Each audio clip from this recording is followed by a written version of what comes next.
Good afternoon students. खाली बसा. फटाफट सगळ्यांचे लिहून झाले?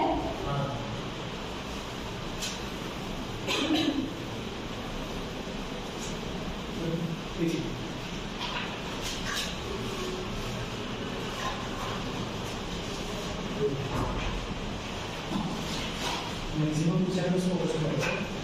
प्रश्न विचारणे स्वाभाविक आणि केवळ माझ्या तर फक्त निरीक्षण येतात.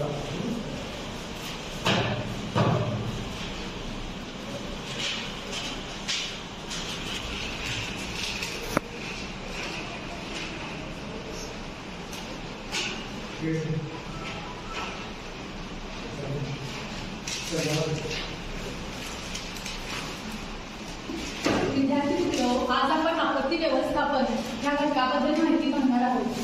मानवाला आजकाल वेगवेगळ्या समस्यांना सामोरे जावे लागत आहे.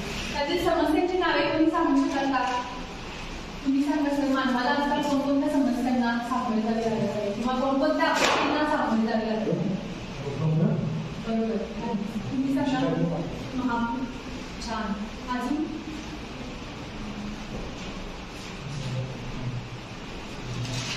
ज्वालामुखी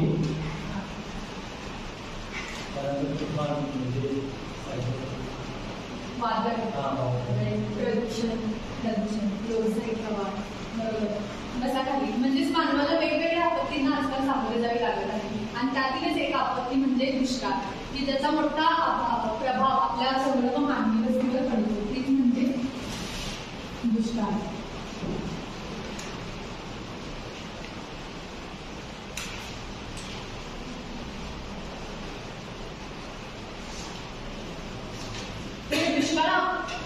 दुष्काळ ही आपत्ती मानवाला कशा, दुष्काळ म्हणजे काय सांगू शकाल? काय असतं तुम्ही सांगा. दुष्काळ म्हणजे काय सांगू शकतो आपण? अन्नधान्याची टंचाई. पण अन्नधान्याची टंचाई कशामुळे निर्माण होते? पाणी कमी असल्यामुळे.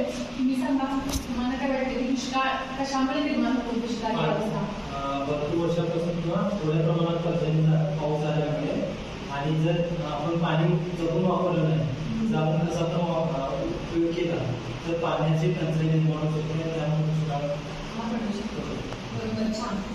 तर आज आपण खाली बसा. आपण हे आपत्ती व्यवस्थापन म्हणजे आज पहिली आपत्ती बघणार आहे दुष्काळ. आणि त्यासाठी आपण आज 2 पात्रे निवडायचे. एक म्हणजे असणार आहे झाड आणि दुसरा असणार आहे माणूस. तर ह्या 2 पात्रांसाठी कोणी कोणी इच्छुक आहे? हातवरती करावं. हा, या अक्षरला तुम्ही या. अभिषेक या. तर तुमच्यात एक जण झाड बनायचं आहे, एक जण माणूस बनायचा आहे. आणि आपल्या झाड आणि माणसामध्ये असा संबंध असणार आहे की माणूस खोकून धावून आलाय आणि त्याला एखादं झाड लागलंय, त्याच्यामध्ये तो विश्रांती घ्यायला लागलाय.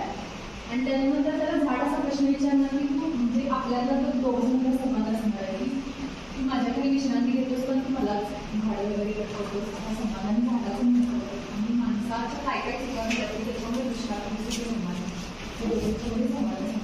तुमच्यामध्ये झाड कोण म्हणणार आणि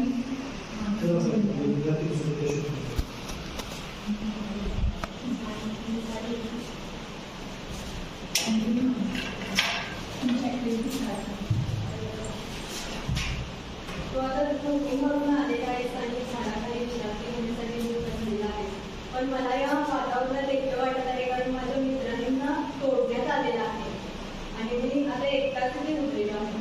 पण आम्ही मानव म्हणून काय करू शकतो? कारण की आम्हाला भरपूरशा गोष्टी या झाडापासूनच मिळत असतात. त्यामुळे आम्ही तुम्हाला कट करतो. पण झाडापासूनच तुम्हाला ऑक्सिजन ही सुद्धा एक गोष्ट मिळते.